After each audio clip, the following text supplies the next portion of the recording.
Кога се одредува казна малолетнички притвор? Колку време трае истата? Беа дел од прашањата кои средношколците од 4 средни училишта во Велес ги поставуваа на судијките кои ја доближија професијата судија до нив.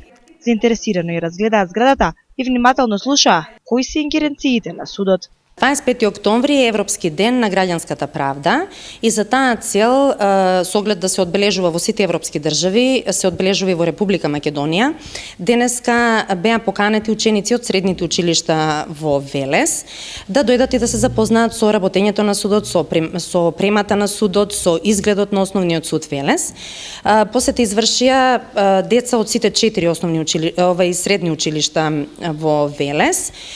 Истите беа прошетани низ судските простори, во судниците, беа запознати со писарниците, беа запознати со техничката опременост на судот, имаа прилика да присуствуваат и на некои судења кои што денеска во текот на денешниот ден беа одржани и накратко им беше објаснета работата и во кривичниот и во граѓанскиот оддел во Основен суд Велес. Имаше најразлични прашања, имаше прашања од типот што значи куќен притвор и кога може куќен притвор да се определи. Имаше прашања од типот дали колку е казниво користење на марихуана, дали колку е казниво користење или производство на наркотична дрога. Имаше прашања од типот кои казни се предвидени за определени кривични дела, како што се разбойништва, убиства, кога е предвидена казна доживотен затвор, под кои услови може да биде изречена и така натаму, а исто така постоеше интерес и за текот на малолетничката постапка, фактички во категоријата на деца во која што и тие самите спаѓаат. Интерактивниот начин на презентирање на сите надлежности на судот допринесува учениците, бидејќи се во завршната година, да размислуваат што смеат, а што не смеат да прават, вели професорот по граѓанско општество Љубе Лучков. Во делот од прашањата на учениците јасно проявуваше така една интенција да биде поврзано со практичниот живот на учениците. Речиси сите ученици ако лично не биле засегнати со некои прекршоци, тогаш членови на нивното семејство секако биле вклучени во овие, како да кажам, судски процеси и навистина учениците имаа шанса и можност да добијат одговори на конкретни прашања поврзани со реалниот живот, со реалните случувања, особено од сообраќајот. Например, какви се казните во сообраќајот, дека навистина сега со овие реформи во судството, кои што за мене се од позитивен карактер, навистина има и промени во судството, кои што се движат во позитивна насока и кои што сигурно ќе позитивно влијаат и во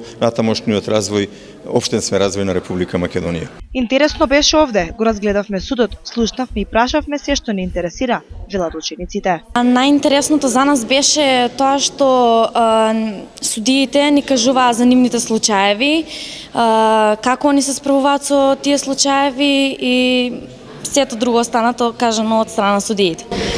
Какви се прашања вие поставувавте како ученици од ваша страна упатени за судиите?